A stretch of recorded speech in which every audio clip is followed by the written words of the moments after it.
साथ में ठाकुर सोनलाल जी हैं, नरेश जी हैं और चंपा ठाकुर जी हैं और हम ये अपने सैनी साहब हैं। तो मैं आज का जो स्पेसिफिक टॉपिक है वो राहुल गांधी जी के विषय को लेकर के है, जो आज देश दुनिया में चर्चा चल रही है। इसके अलावा कोई कार्यक्रम नहीं है, तो मैं ठाकुर कौर सिंह जी से निवेदन कर रहा हूँ कि वो प्रेस वार्ता को संबोधित करें। तो कुछ सभी पत्रकार बंधुओं का थोड़ा साउंड का इस प्रेस वार्ता में स्वागत है। आज आप जानते हैं थोड़ा साउंड कि हिंदुस्तान के अंदर श्री मोदी प्रधानमंत्री हैं और हिंदुस्तान के लोकतंत्र को तहस नहस करने पर जुटे हैं। विपक्ष की आवाज को दबाया जा रहा है। जो भी मोदी सरकार के खिलाफ कुछ बोलता है, सरकार का विरोध करता है, उस पर जो है enforcement directorate, CBI, income tax जो है लगा दिया जाता है। आज सबसे महत्वपूर्ण मुद्दा पूरे देश के अंदर जो एक बर्निंग इशू है वो है कि राहुल गांधी के खिलाफ जिस तरीके के साथ षड्यंत्र किया गया है, क्योंकि श्री राहुल गांधी ही है जो पार्लियामेंट के अंदर और पार्लियामेंट के बाहर सरकार के खिलाफ, मोदी सरकार के खिलाफ खुल करके बोलते हैं। चाहे अडानी का मसला हो, चाहे अंबानी का मसला हो, चाहे लोकतंत्र को कम करने की बात हो, चाहे भ्रष्टाचार की बात हो,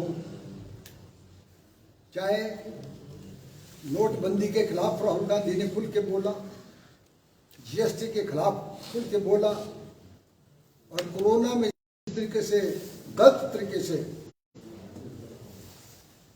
एकदम रात को जो है कह दिया लॉकडाउन, इस विषय को लेकर के मोदी सरकार राहुल गांधी के खिलाफ हुए हैं और षड्यंत्र के खिलाफ। मैं 4 बार हिमाचल में लॉ मिनिस्टर भी रहा हूं। उन्हें कहा कि मोदी नाम के जैसे लोगों के साथ चोर क्यों लगता है। चाहे वो कई मोदी जो यहां से हजारों करोड़ रुपए लेकर के विदेशों में चले गए हैं, वो तो उस कंटेक्स्ट में बात की उन्होंने, और उन्होंने गलत तरीके से जो है ये प्रधानमंत्री पे बात ले ली है। और जिस तरीके के साथ डेफेमेशन का केस हुआ है, ये चलो जो एपेलेट कोर्ट्स है उसमें हमें पूरा विश्वास है, हिंदुस्तान की जुडिशरी पर विश्वास है, वहां न्याय मिलेगा। और आप जानते हैं सिर्फ उसी केस पर, उसी बात पर अब सुशील मोदी जो डिप्टी चीफ मिनिस्टर है बिहार के, उन्होंने भी केस जो है बिहार अदालत में कर दिया और समन जारी हो गया है। जबकि कानून ये है कि एक ही बात पर 2 मुकदमे नहीं चल सकते। तो कोर्ट ने फैसला कर दिया, एक कोर्ट ने, तो दूसरे मुकदमे का कोई मतलब ही नहीं है। आज जिस तरीके के साथ पहली बार हिंदुस्तान में हुआ है कि आज सजा मिलती है और दूसरे दिन पार्लियामेंट में उसकी नोटिफिकेशन होकर के उनकी संसद सदस्यता रद्द की जाती है, जिसका कांग्रेस पार्टी और हिंदुस्तान की 18 विपक्षी पार्टियों ने खुद करके विरोध किया है। आज निश्चित तौर पे हिंदुस्तान के अंदर लोकतंत्र खतरे में पड़ा है। सरकार की नीतियों के खिलाफ कोई बोल नहीं सकता, सरकार के भ्रष्टाचार के खिलाफ कोई लोग बात नहीं कर सकते। और जिस तरीके से बड़े बड़े धनाढ़ियों को, बड़े बड़े पूंजीपतियों को जो विदेशों में गए हैं, उनको जिस तरीके से शेल्टर जो है मोदी सरकार का मिला है,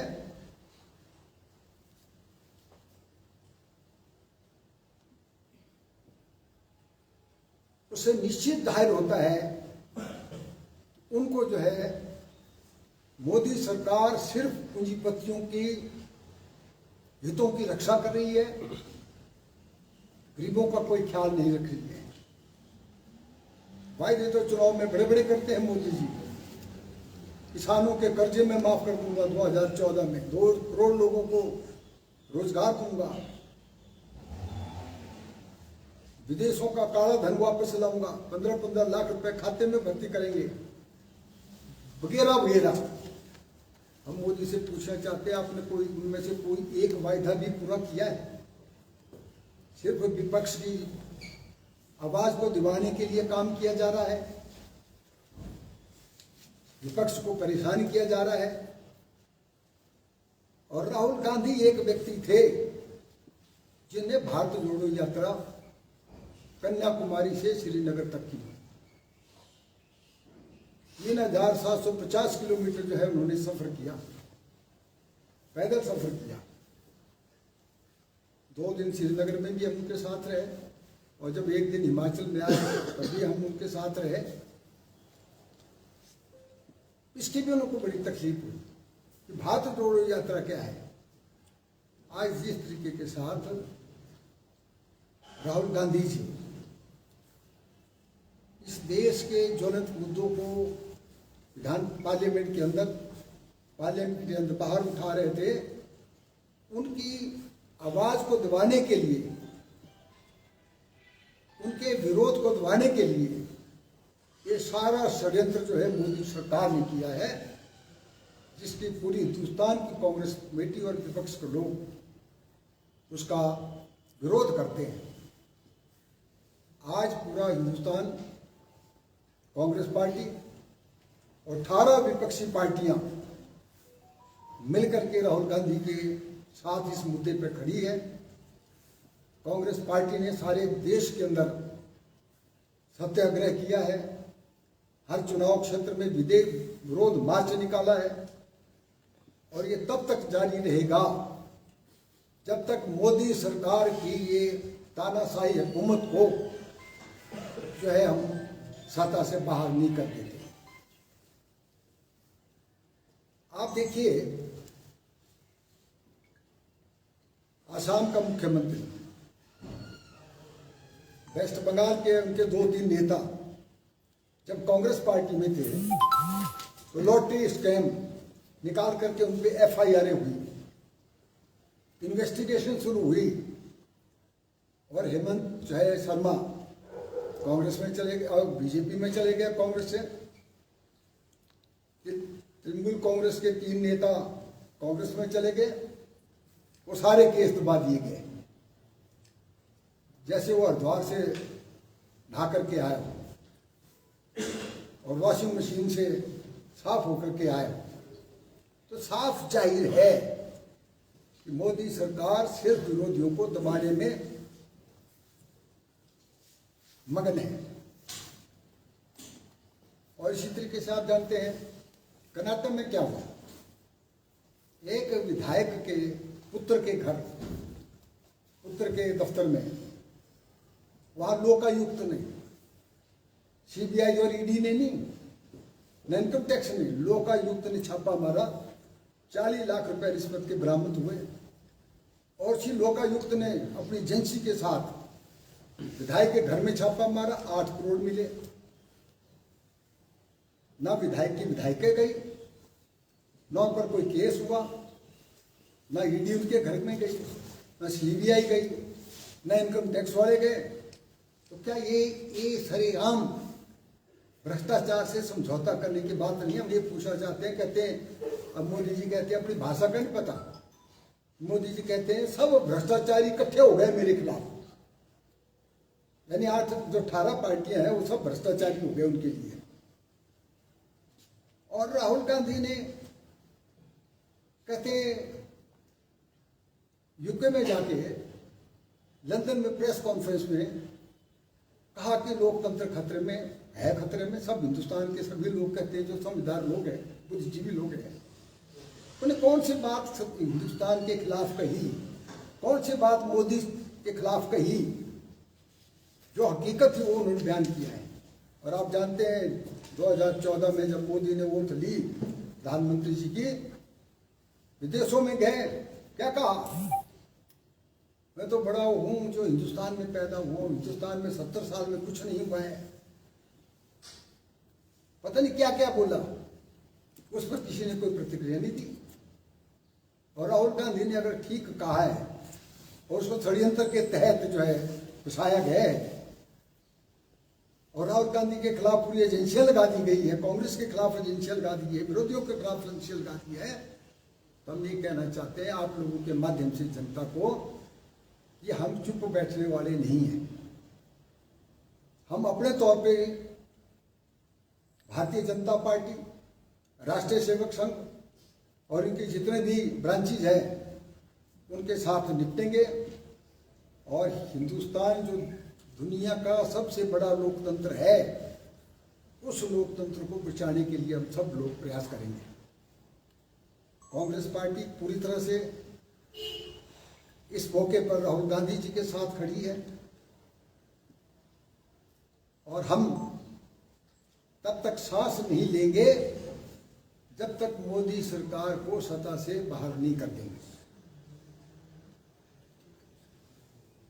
आप जानते हैं, जैसे मैंने कहा नोटबंदी की बात कही, रात को घोषणा कर दी कि कल से नोटबंदी, 1000 के नोट बंद, 500 के नोट बंद, सारे नोट बंद। कहते मुझे 50 दिन का मौका दो, सरेआम मेरे चौहाई पे फिर मुझे सजा दो अगर काला धन नहीं निकला। और रिजर्व बैंक के मुताबिक 99.7% पैसा जो है सारा रिजर्व बैंक को वापस आ गया है। कहाँ गया काला धन? काला धन जो विदेशों में था मोदी के 8 साल के राज में, वो 3 गुना हो गया विदेशों में काला धन। उस पर मोदी सरकार ने कोई कदम नहीं उठाया है। अगर कोई ये बात करता है, राहुल गांधी ये बात करता है, कोई दूसरा ये बात करता है, तो कौन गलत बात हुई है? तो इसलिए आप, क्योंकि लोकतंत्र का चौथा स्तंभ है, 3 स्तंभ जो लेजिस्लेचर है, एग्जेक्टिव है, जुडिशरी है। लेजिस्लेचर कानून बनाती है, एग्जेक्टिव लागू करती है, जुडिशरी उस कानून का इंटरप्रेट करती है। इसलिए और चौथा स्तंभ जो है मीडिया है। और मीडिया को भी जिस तरीके से इन्होंने दबाने की कोशिश की है, राहुल गांधी ने यही कहा, मीडिया को दबाने की कोशिश की रही है। और जो उनके खिलाफ बोलता है, एक बेचारा एनडीटीवी में रवीश कुमार जी थे जो ठीक बात करते थे, कुछ फैक्ट्स एंड फिगर के साथ बोलते थे, और अडानी को कहा इस एनडीटीवी को खरीद लो और रवीश कुमार को बाहर निकाल दो। कुछ रवीश कुमार को बाहर निकाल दो।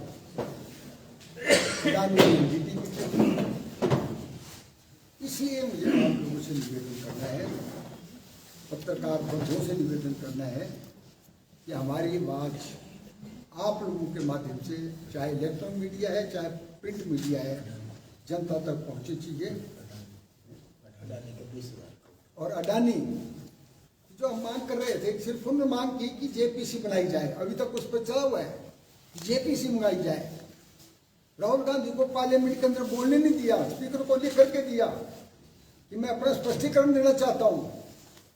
और पहली बार हुआ कि बीजेपी ने पार्लियामेंट नहीं चलने दी, माफी मांगी। किस बात की माफी मांगी? माफी मांगने का कोई मतलब ही नहीं है। तो अडानी का भी हम मांग करते हैं कि जेपीसी जो है उस पर गठित की जाए। और एक बात और है, जब भी प्रधानमंत्री 2014 के बाद विदेशों में गए, हमेशा अडानी और अंबानी उनके साथ गए और विदेशों में जहां इनको काम दो। अडानी जो 2014 से पहले 600 पता नहीं 660 हाँ 660 नंबर पे थे पूंजीपतियों के हिसाब से, वो मोदी जी के राज में दुनिया के नंबर 1 पे आ गए। कैसे आए? यही तो पार्लियामेंट पूछना चाहती है। निर्भन की रिपोर्ट आई है, उस पर जो है जेपीसी की मांग कर रहे हैं। और कांग्रेस पार्टी जो है अडानी के मामले पर भी जेपीसी की मांग करती है, ताकि दूध का दूध और पानी हो जाए। धन्यवाद। ठाकुर जी 2 दिन पहले जो है युवा कांग्रेस के कुछ सदस्य जो है वो निलंबित कर दिए गए हैं, उसमें आपका क्या कहना है? नहीं, पार्टी लोकतंत्र की बात करती है। 112 पदाधिकारी एकदम से निकाल दिए, लोगों को पूछा और नोटिस दिया ना उनको नोटिस दिया युवा कांग्रेस के। युवा कांग्रेस के। ये आज सिर्फ मैं समझता हूँ इसी बारे में इसके फिर डाइल्यूट हो जाता है मैटर, इसके मुद्दे से डाइल्यूट हो जाता है मैटर। वो 1 साल से काम नहीं कर रहे। वो यूथ कांग्रेस का मैटर है, कांग्रेस का मैटर है। अब आपसे निवेदन है कि ठाकुर साहब ने आपके लिए बढ़िया ब्रेकफास्ट का इंतजाम किया हुआ है। कॉन्फ्रेंस हो रही है, साथ में ठाकुर सोहनलाल जी हैं, नरेश जी हैं और चंपा ठाकुर जी हैं और हम ये अपने सैनी साहब हैं। तो मैं आज का जो स्पेसिफिक टॉपिक है वो राहुल गांधी जी के विषय को लेकर के है, जो आज देश दुनिया में चर्चा चल रही है। इसके अलावा कोई कार्यक्रम नहीं है, तो मैं ठाकुर कौल सिंह जी से निवेदन कर रहा हूँ कि वो प्रेस वार्ता को संबोधित करें। तो कुछ सभी पत्रकार बंधुओं का थोड़ा साउंड इस प्रेस वार्ता में स्वागत है। आज आप जानते हैं थोड़ा साउंड कि हिंदुस्तान के अंदर श्री मोदी प्रधानमंत्री हैं और हिंदुस्तान के लोकतंत्र को तहस नहस करने पर जुटे हैं। विपक्ष की आवाज को दबाया जा रहा है। जो भी मोदी सरकार के खिलाफ कुछ बोलता है, सरकार का विरोध करता है, उस पर जो है enforcement directorate, CBI, income tax जो है लगा दिया जाता है। आज सबसे महत्वपूर्ण मुद्दा पूरे देश के अंदर जो एक बर्निंग इशू है वो है कि राहुल गांधी के खिलाफ जिस तरीके के साथ षड्यंत्र किया गया है, क्योंकि श्री राहुल गांधी ही है जो पार्लियामेंट के अंदर और पार्लियामेंट के बाहर सरकार के खिलाफ, मोदी सरकार के खिलाफ खुल करके बोलते हैं। चाहे अदानी का मसला हो, चाहे अंबानी का मसला हो, चाहे लोकतंत्र को कम करने की बात हो, चाहे भ्रष्टाचार की बात हो,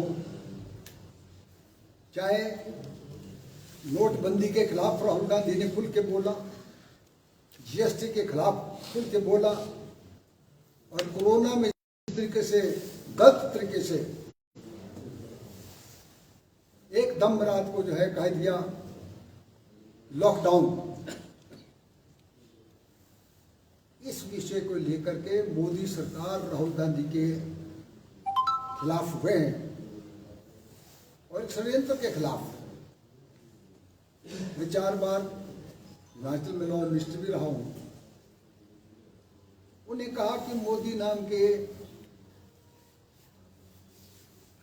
जैसे लोगों के साथ चोर क्यों लगता है। चाहे वो कई मोदी जो यहाँ से हजारों करोड़ रुपए लेकर के विदेशों में चले गए, वो तो उस कंटेक्स्ट में बात की उन्होंने, और उन्होंने गलत तरीके से जो है ये प्रधानमंत्री पे बात ले ली है। और जिस तरीके के साथ डेफेमेशन का केस हुआ है, ये तो लोग जो एपेलेट कोर्ट्स है उसमें हमें पूरा विश्वास है, हिंदुस्तान की जुडिशरी पर विश्वास है, वहाँ न्याय